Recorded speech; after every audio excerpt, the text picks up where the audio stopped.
This is a story called Charles by Shirley Jackson. Shirley Jackson is known for two kinds of stories. Horror stories. She wrote one called The Haunting of Hill House, which has been made into a movie twice. And then some of her funny stories, kind of based on her own family. This is one of the funny stories. And I do have to tell you that the main character is a 5-year-old boy in kindergarten. His name is Laurie, and it's short for Lawrence. And they called him Laurie instead of Larry. This story was written, I think, in the 50s. And it's called Charles. The day my son Laurie started kindergarten, he renounced corduroy overalls with bibs and began wearing blue jeans with a belt.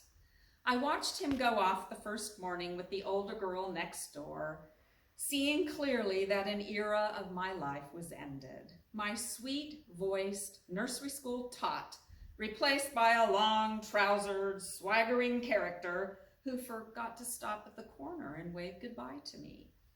He came home the same way, the front door slamming open, his cap on the floor, and the voice suddenly become raucous, shouting, "Isn't anybody here?" At lunch, he spoke insolently, which is rudely, to his father, spilled his baby sister's milk, and remarked that his teacher said we were not to take the name of the Lord in vain. "How was school today?" I asked, elaborately casual. "All right," he said. "Did you learn anything?" his father asked. Laurie regarded his father coldly. "I didn't learn nothing," he said. "Anything," I said. "Didn't learn anything." "The teacher spanked a boy, though," Laurie said, addressing his bread and butter, "for being fresh." And that's an old-fashioned word that means being smart-alecky. His mouth was full. "What did he do?" I asked. "Who was it?" Laurie thought. "It was Charles," he said. "He was fresh. The teacher spanked him and made him stand in a corner. He was awfully fresh." "What did he do?" I asked again. But Laurie slid off his chair, took a cookie, and left while his father was still saying, "See here, young man." The next day, Laurie remarked at lunch as soon as he sat down, "Well, Charles was bad again today." He grinned enormously and said, "Today, Charles hit the teacher." "Good heavens," I said, mindful of the Lord's name. "I suppose he got spanked again." "He sure did," Laurie said. "Look up," Laurie said to his father. "What?" said his father, looking up. "Look down," Laurie said. "Look at my thumb. Gee, you're dumb." He began to laugh insanely. "Why did Charles hit the teacher?" I asked quickly. "Because she tried to make him color with red crayons," Laurie said. "Charles wanted to color with green crayons, so he hit the teacher and she spanked him and said nobody play with Charles, but everybody did." The third day, it was Wednesday of the first week, Charles bounced a seesaw onto the head of a little girl and made her bleed, and the teacher made him stay inside all during recess. Thursday, Charles had to stand in a corner during story time because he kept pounding his feet on the floor. Friday, Charles was deprived of blackboard privileges because he threw chalk. On Saturday, I remarked to my husband, "Do you think kindergarten is too unsettling for Laurie? All this toughness and bad grammar, and this Charles boy sounds like such a bad influence." "It'll be all right," my husband said reassuringly. "Bound to be people like Charles in the world. Might as well meet them now as later." On Monday, Laurie came home late, full of news. "Charles!" he shouted as he came up the hill. I was waiting anxiously on the front steps. "Charles!" Laurie yelled all the way up the hill. "Charles was bad again!" "Come right in," I said as soon as he came close enough. "Lunch is waiting." "You know what Charles did?" he demanded, following me through the door. "Charles yelled so loud in school they sent a boy in from first grade to tell the teacher she had to make Charles to keep quiet. And so Charles had to stay after school, and so all the children stayed after with him." "What did he do?" I asked. Oh, he just sat there, Lori said, climbing into his chair at the table. Hi, Pop, you old dust mop. What does Charles look like? My husband asked Lori. What's his other name?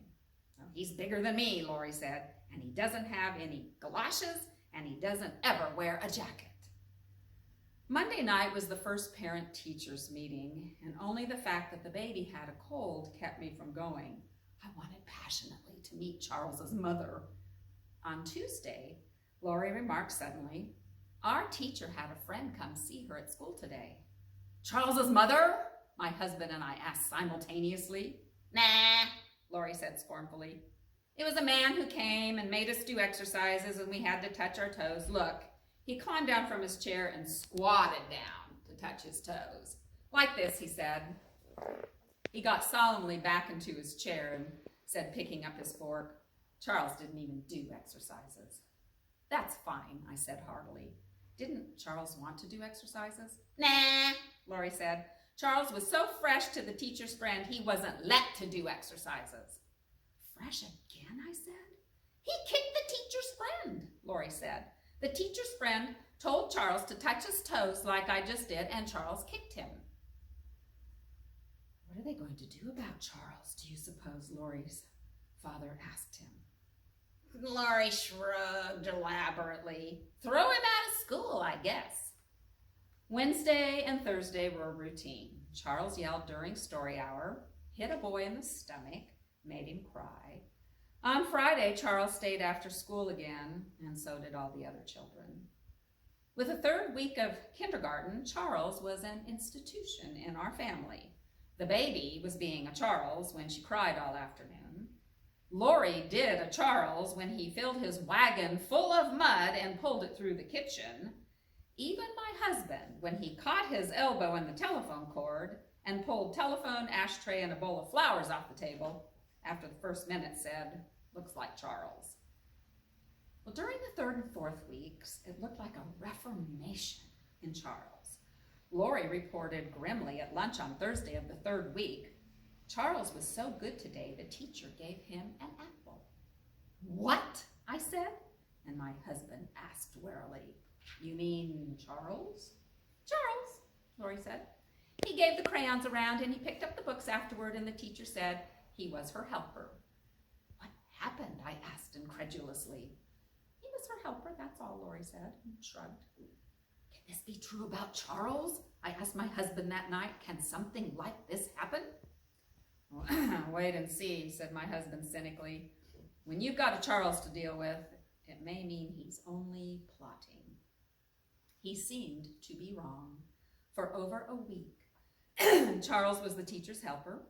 Each day he handed things out and he picked things up, and no one had to stay after school. The PTA meeting's next week again, I told my husband one evening. I'm going to find Charles's mother there. Ask her what happened to Charles, my husband said. I'd like to know. I'd like to know myself, I said. Well, on Friday that week, things were back to normal. You know what Charles did today? Lori demanded at the lunch table in a voice slightly awed. He told a little girl to say a word, and she said it, and the teacher washed her mouth out with soap, and Charles laughed. What word? His father asked unwisely, and Lori said, I'll have to whisper it to you. It's so bad. He got down off his chair and he went around to his father. His father bent his head down, and Lori whispered joyfully. His father's eyes widened. Did Charles tell the little girl to say that? He asked respectfully. She said it twice, Lori said. Charles told her to say it twice. What happened to Charles? My husband asked. Nothing, Lori said. He was passing out the crayons. Monday morning, Charles abandoned the little girl and said the evil word himself 3 or 4 times, getting his mouth washed out with soap each time. He also threw chalk. My husband came to the door with me that evening as I set out for the PTA meeting. Invite her over for a cup of tea after the meeting, he said. I want to get a look at her. If only she's there, I said prayerfully. She'll be there, my husband said. I don't see how they could hold a PTA meeting without Charles's mother. At the meeting, I sat restlessly, scanning each comfortable, matronly face, trying to determine which one hid the secret of Charles. None of them looked to me haggard enough, and no one stood up at the meeting and apologized for the way her son had been acting. No one mentioned Charles. After the meeting, I identified and sought out Laurie's kindergarten teacher. She had a plate with a cup of tea and a piece of chocolate cake. I had a plate with a cup of tea and a piece of marshmallow cake. We maneuvered up to one another cautiously and smiled. I have been so anxious to meet you, I said. I'm Laurie's mother. We're all so interested in Laurie, she said. Well, he certainly likes kindergarten, I said. He talks about it all the time. We had a little trouble adjusting the first week or so, she said primly, but now he's a fine little helper, with occasional lapses, of course.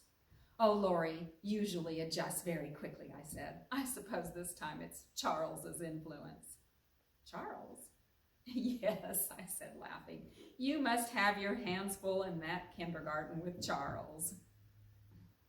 Charles, she said. We don't have any Charles in kindergarten. I have predicted before the ending that Laurie was Charles, but if you didn't, there was a lot of foreshadowing in that, little hints. The day Laurie came home yelling and saying Charles yelled in kindergarten, and saying how Charles was fresh, which was kind of rude, and noticed Laurie was kind of rude to his father. And so the little hints were there that Laurie and Charles were the same person. But this story, like the other one, like Path Through the Cemetery, they have irony where what you suspect happened is the opposite happens. So, and that's called an ironic ending, a little bit of a surprise ending. I hope you enjoyed a funny one called Charles.